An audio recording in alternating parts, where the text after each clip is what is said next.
नमस्कार शर्मा सर, आपका स्वागत है हमारे चैनल में। नमस्कार सर। सर अगर अभी रिजल्ट लगे हैं जैसे काफ़ी अच्छा नागपुर का रिजल्ट है। जी जी। आपके भी काफ़ी स्टूडेंट्स हैं जो काफ़ी अच्छा कर रहे हैं। जी जी। सर किस तरह की प्रिपरेशन आप बच्चों से करवाते हैं इस बारे में? एक्चुअली सर अपने यहाँ जो है सीबीएसई बोर्ड की पर्टिकुलर क्लासेस होती हैं। क्लास 6 to 10 तो मैं खुद ही लेता हूँ। 11th-12th की हमारे साथ फैकल्टी जो टाई अप में है। साथ में सर क्या है, कॉम्पिटिटिव एग्जाम की जो फाउंडेशन की प्रिपरेशन होती है, जैसे आपका एनटीएससी हो गया, ओलंपियाड हो गया, और कंप्लीट जो सब्जेक्ट का नॉलेज होता है कि जो बच्चों को प्रैक्टिकल लाइफ में हर जगह काम आता है, चाहे किसी भी फील्ड में जाए, हो सीए की फील्ड में जाए, डॉक्टर की फील्ड में जाए, इंजीनियरिंग की फील्ड में जाए, या इंडिया के बाहर पढ़ना चाहते हैं, तो हम लोग प्रयास ये करते हैं कि बच्चे को सब्जेक्ट का पूरा नॉलेज मिले। क्योंकि अगर सब्जेक्ट के कॉन्सेप्ट क्लियर हैं तो लाइफ में कुछ भी करने के लिए उनको कोई प्रॉब्लम होती नहीं है और वो गोल अपना अचीव कर सकते हैं।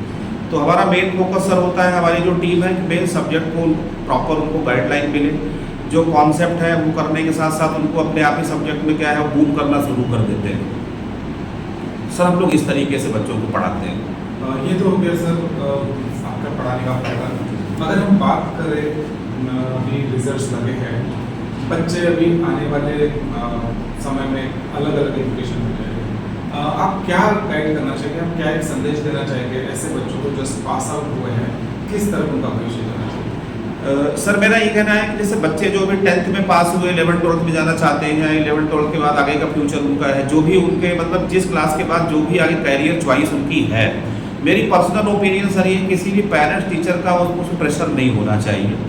एक्चुअल में जिस सब्जेक्ट और जिस फील्ड में उनका इंटरेस्ट हो, यानी 100% जिसमें वो चाहते हैं कुछ करने के लिए, तो अगर उसमें कुछ करेंगे तो लाइफ में वो ज़रूर गोल को अचीव करेंगे। और सर किसी से के पास होने से, यानी परसेंटेज सिर्फ पासिंग मार्क है, तो उसके फ्यूचर को अपन गेस नहीं कर सकते हैं। क्योंकि लाइफ में अगर बच्चा, स्टूडेंट, कोई भी इंसान जब चाहे अपने आप को आगे बढ़ा सकता है। तो उसमें सर मेरा बस पर्सनल ओपिनियन नहीं है कि जो अपनी पीछे की वीकनेस थी या जो गलतियाँ थी उसे सीख करके वो आगे जो भी सब्जेक्ट में उनका इंटरेस्ट है उसमें कैरियर बनाए और 100% उनको उसमें सफलता मिलेगी। सर मेरा ये पर्सनल जो लास्ट 25 ईयर से मैं बच्चों के साथ पढ़ा रहा हूँ, जो मैंने देखा है, तो मेरा ये मानना है कि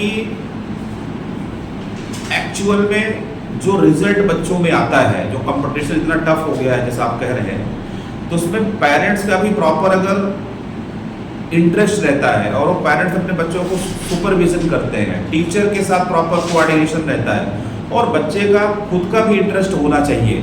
और मेन क्या है कि जो कंपटीशन होता है सर वो कॉन्सेप्ट पर बेसिस होता है। तो अगर बच्चा शुरू से ही स्टूडेंट, हम ये नहीं कहते कि हर बच्चा 99% लाए, लेकिन जितनी उनकी कैपेसिटी है, अगर वो सब्जेक्ट वाइज अपने कॉन्सेप्ट को बराबर ध्यान देंगे तो किसी भी कंपटीशन को ईजिली फेस कर सकते हैं और उसको क्रैक कर पाने को सक्षम होंगे। मेन होता है, सबसे मेन है सर कॉन्सेप्ट, वो अगर बराबर ध्यान देते हैं और सब्जेक्ट को प्रॉपर वे में रिवाइज करना। जैसे मान लीजिए हम कोई एक चैप्टर पढ़ रहे हैं, पढ़ने के बाद अगर उसको 2, 4, 6 महीने रिवाइज नहीं करेंगे तो अपने आप भूल जाएगा वो। तो एक खुद का टाइम टेबल बनाना चाहिए। सेल्फ असेसमेंट होता है कि जैसे टीचर ने क्लास में कहीं भी अपन पढ़ रहे हैं, ये चीज़ें हमारी हो गई, तो एक हफ्ते में एक दिन ऐसा टाइम रखें उन चीज़ों को हम रिवाइज करते जाएं। महीने में जैसे हो गया तो बहुत सारा कॉन्सेप्ट हो जाएगा, तो 2-4 दिन का टाइम ऐसा होना चाहिए कि पूरी की पूरी चीज़ें खुद की रिवाइज होती रहे, और वो सेल्फ असेसमेंट कहलाता है। जब इस तरीके से हम करते हैं तो कोई भी कंपटीशन क्रैक करने में, इस कितने भी टफ कंपटीशन में हम उसमें पीछे नहीं जाएंगे। सर मेरा सजेशन यही रहता है कि जो पास्ट में हम लोगों ने जहाँ भी थोड़े हम लोगों की कमियाँ रह गई या लैक हो गया अपना और उस पर अपन अच्छा नहीं कर पाए, तो लास्ट टाइम में मेरा यही सजेशन होता है कि बेटा जो भी अपना हो गया है उसको अपन उस पीछे के बारे में कुछ सोचना नहीं, और कैरियर से 10th होता ही नहीं है, लाइफ गो ऑन रहती है, हमेशा चलती रहती है। तो पीछे की जो भी थोड़े बहुत अपने मिस्टेक्स हैं जो अपन यहाँ पीछे रह गए, उसको आगे करने के लिए हम फ्यूचर में जो भी चाहते हैं उस पर वर्क करें, उस पर फोकस करें और आगे बढ़ जाएं। क्योंकि सर अभी आपने एक देखा होगा, एक आध महीने पहले एक IAS ऑफिसर है छत्तीसगढ़ कैडर के, उन्होंने अपनी 10th की मार्कशीट दिखाई तो ग्रेस मार्क से पास हुए थे और उन्होंने IAS क्रैक किया। तो कोई 10th-12th सर वो लाइफ नहीं होती, उसके बाद भी बच्चा आगे कर सकता है, लेकिन ये है कि पास से सीखें गलतियाँ कहाँ अपनी रह गई, तो अपन आगे उसको कॉप अप कर सकते हैं। तो जैसे कि सरकार का आदेश है कि 16 साल से कम बच्चों का फिजिकल क्लासेस या फिजिकल कोचिंग ये बंद होनी चाहिए, इसके ऊपर एक टीचर होने के नाते आपका क्या कहना है? सर मेरा तो अब गवर्नमेंट का रूल है सर, तो उसमें कुछ मैं कहूँगा नहीं, क्योंकि जो उन्होंने बनाया उनके साथ क्या है, बेस्ट एजुकेशनल टीम होती है, जो थिंक टैंकर होते हैं, जो सब चीज़ें बनाते हैं। लेकिन मेरा ये मानना है सर कि कोचिंग जो इतनी गला काट कंपटीशन है, जरूर वो बंद होना चाहिए, थोड़ा सा उसको रिलैक्स वे में कराना जरूरी है, क्योंकि इतना ज़्यादा प्रेशराइज हो गया है बच्चा आज के डेट में कि सर वो प्रेशर बहुत सारे बच्चे झेल नहीं पाते हैं, इसलिए सुसाइडियल केस आजकल बहुत आ रहे हैं। तो कुछ इस बारे में गवर्नमेंट का जो रूल है सर, मैं उससे थोड़ा सा सहमत भी हूँ। कोचिंग में भी थोड़ा सा करेक्शन की ज़रूरत है कि जो इतना प्रेशराइज बच्चों को करते हैं तो उतना नहीं करना चाहिए, क्योंकि सर लाइफ जॉब नहीं होता, क्योंकि ज़िंदगी में सब कुछ है हाउ टू अर्न मनी, सारा काम हम मनी अर्न करने के लिए कर रहे हैं। मनी किसके लिए चाहिए? ज़िंदगी के लिए चाहिए, और जब जीवन ही नहीं रहेगा तो पैसा किस काम का है। तो आप सरकार के इस बात से मैं सहमत हूँ सर, थोड़ा बहुत करेक्शन बड़ी कोचिंगों में होना चाहिए, क्योंकि बच्चों को इतना प्रेशराइज ना करें कि लाइफ भी खत्म हो जाए। तो 10वीं बोर्ड भी सरकार द्वारा किया गया इस साल से, 2025 से हमें अब 10वीं बोर्ड नहीं होगा, इससे क्या खास फर्क पड़ेगा? सर फर्क तो प्रेशर, जो बच्चे डिप्रेशन में जाते हैं उसमें सर फायदा होगा कि बच्चों को चूंकि रिलैक्स मूड में आ जाएंगे, तो ये तो सर एक अच्छी बात है। लेकिन मेरा ये मानना है कि जो आगे फ्यूचर में जो जिनको कंपटीशन देना है आफ्टर 12, उनके लिए थोड़ा सा प्रॉब्लम हो जाएगी, क्योंकि वो प्रेशर फेस करने की हैबिट में ही नहीं रहेंगे। सीधे प्रेशर वो 12th में फेस करेंगे आफ्टर देन कॉम्पिटिटिव एग्जाम, तो वहाँ पर जो उनका कैरियर का ग्रोथ है या सिलेक्शन रेट है, हो सकता है उसमें कुछ फर्क पड़े सर। सर ये बताइए, जैसे बच्चों का डेवलप स्टडी के साथ साथ में कौन क्या क्या डेवलपमेंट उनको कराते हैं? सर बच्चों को एजुकेशन के साथ हमारा ये कहना है कि उनको फिजिकल एक्टिविटी भी होना बहुत ज़रूरी है, क्योंकि फिजिकल एक्टिविटी से कंप्लीट ग्रोथ होती है बॉडी की।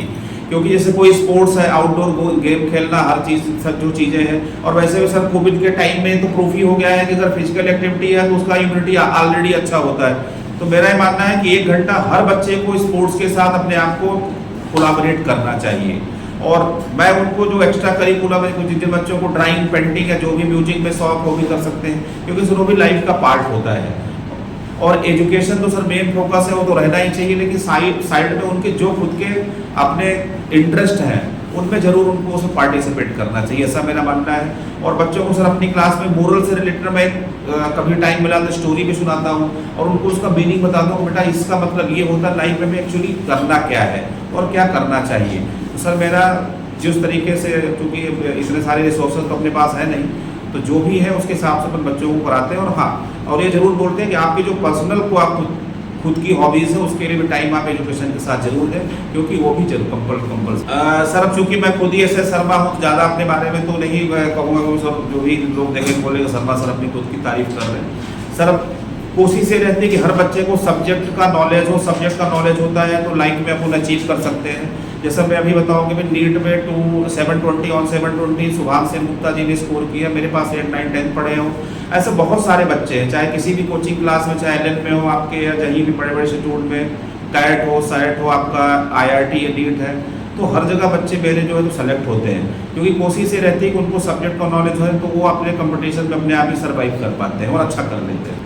सर मेरा ये मानना है कि बच्चों को प्रेजेंट में जो करना चाहते हैं उनको करने दें पहला, और कभी भी एजुकेशन के साथ टीचर का, पेरेंट्स का और बच्चे का, तीनों का अगर प्रॉपर कम्युनिकेशन है तभी रिजल्ट आता है। तो उनके साथ एक प्रॉपर आपका कम्युनिकेशन होना चाहिए, आपके बच्चों के साथ, आपके टीचर के साथ और आपका। अगर आप इस तरीके से करेंगे तो 100% रिजल्ट लाइफ में मिलेगा।